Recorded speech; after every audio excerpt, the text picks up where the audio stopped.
Vaxtilə istifadə olunublar, indi isə tullantıya çevriliblər.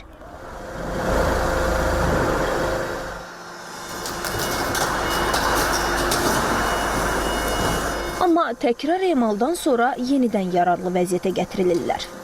Bir vaxtlar insanlara xidmət edən bu avtobus son dayanacağına, yəni utilizasiya meydançasına gəlib çıxıb. Burada olan avtomobillər ya istismar müddəti bitib, ya da ki qəzada yararsız hala düşüblər. Metal yığınları təkrar emal olunmaq üçün müxtəlif metal əritmə zavodlarına göndərilirlər.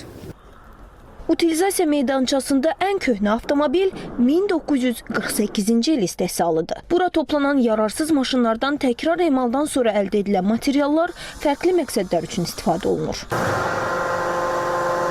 Bugünə qədər 16.512 nəqliyyat vasitəsi utilizatorlar tərəfindən qəbul edilibdir və utilizasiya prosesləri son zamanlar artıq daha sürətlə getməyə başlayıbdır.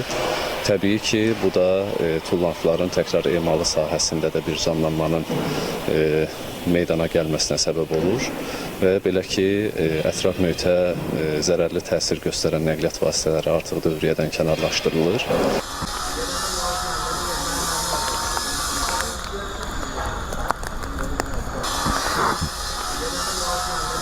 Utilizasiya prosesi könüllü şəkildə aparılır. Nəqliyyat vasitəsini təkrar emala vermək istəyən şəxslər istənilən vaxt müraciət edə bilərlər. Bunun üçün ilk növbədə avtomobil dövlət qeydiyyatından çıxarılmalıdır. Daha sonra nvu.gov.az portalı vasitəsilə müvafiq utilizatorda növbə tutulmalıdır.